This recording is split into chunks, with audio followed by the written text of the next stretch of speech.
The GTA Definitive Edition released 3 years ago and was the worst and most disappointing game Rockstar have ever released. It was a $60 cash grab with little to no gameplay changes that somehow had more bugs than the original.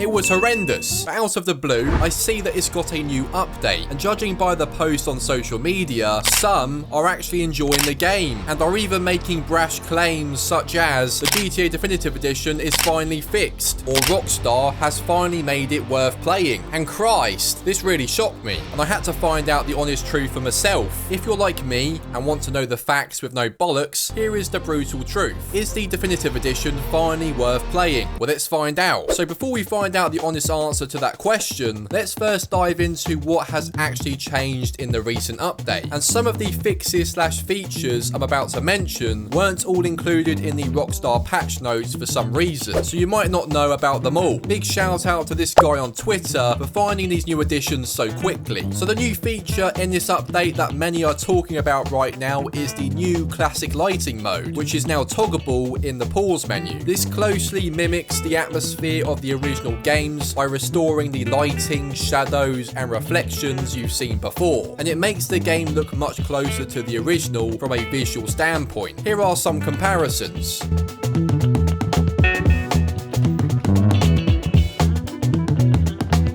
Christ, that blue fog brings back some memories. Please, CJ, don't treat me like some worthless trash. I miss you.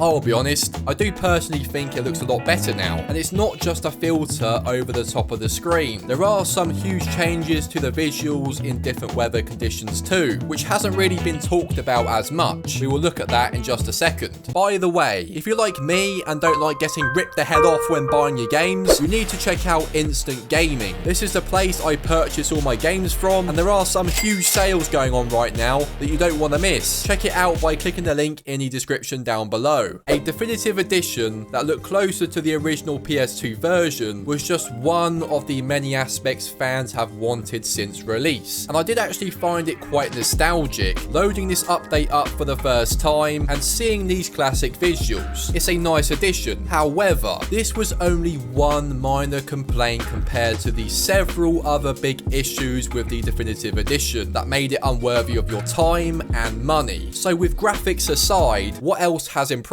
So do you remember how horrific rain looked in this game? Yeah, it literally looked uglier than your ass in the morning. This is how the game looks now when the game decides to cane it down with a load of rain. This is a huge difference and looks miles better. Definitely one of the most underrated changes in this update. Also, beforehand during cutscenes, you weren't even able to pause the damn game, leading to skid marks in your pants that Ken Block would be proud of. Rest in peace. Now you can finally pause the bloody game. Thank Christ. A small addition that is very much needed. But there's more. When driving down the street, sidewalks no longer feel lifeless and deader than the God to Crud Dodo. I haven't seen anyone mention this, but to me, there definitely seems to be a lot more NPCs patrolling the streets, which is great for people like me who enjoy snapping legs.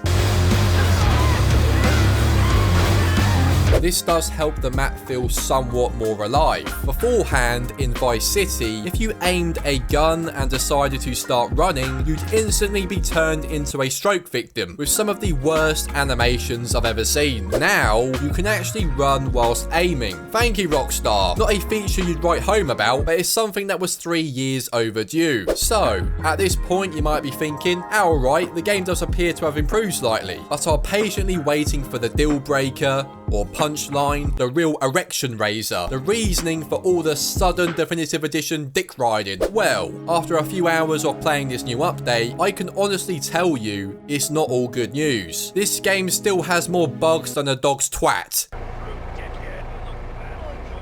The AI acts like they've inhaled crack pipes for breakfast.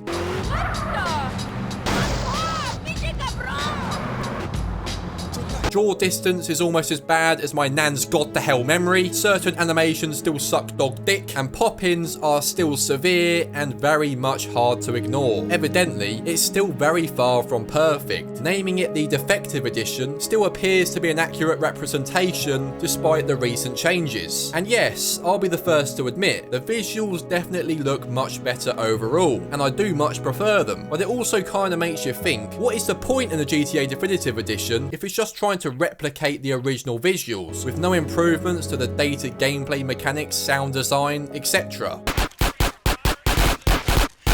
But more importantly, we can't forget that this game came out 3 years ago, and donkeys like me paid $60 for this broken mess, for it to only now get some of the things we wanted 3 years ago. Come on, we can't just forget the past and all the poor arseholes who felt royally robbed, thinking they were getting an actual definitive edition, when all they got was this. Have a beer or something.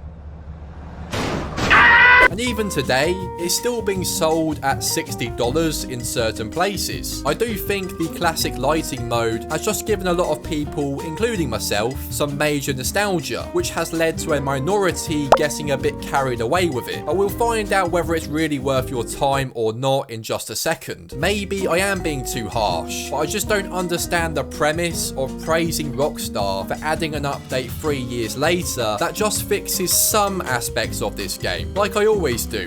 I'm just putting out my 100% honest thoughts, and I just can't bring myself to agree with the countless social media posts praising the game. If this update was added a few months after release, with more improvements planned for the future, it would be a different story, and I would praise the hell out of it. But that's so far from what has actually happened. So, let's answer the all-important question you're probably wanting to know. Is the GTA Definitive Edition really worth playing? I'm going to be totally honest and not beat around the bush. No, it's not. It's still a very unpolished release, which doesn't deserve your hard-earned cash, and it's better spent somewhere else. It still needs a lot of changes and improvements for it to be worth your money. And let's be honest, you're better off just getting the original and installing a load of mods, as that will achieve a better game for a fraction of the price. However, I can see why console players might be tempted, as installing mods just isn't possible for them. But just try and get it on sale or as cheaply as possible, as $60 for it is a daylight robbery. Regardless, I would love to know your honest thoughts in the comment section down below, and what you think of it 3 years later. Also, the amount of you watching who are subscribed is god to crud awful. If you could spare 1.2 seconds to subscribe, it would mean a hell of a lot. And to see how I transformed the lackluster Red Dead Redemption 1 PC release into what we should have got with insane graphics. Goddamn road agents who prey on the stages coming in and out of town. Make sure to click the card on screen. You don't want to miss this video. Thank you for watching as always, and I'll see you next time.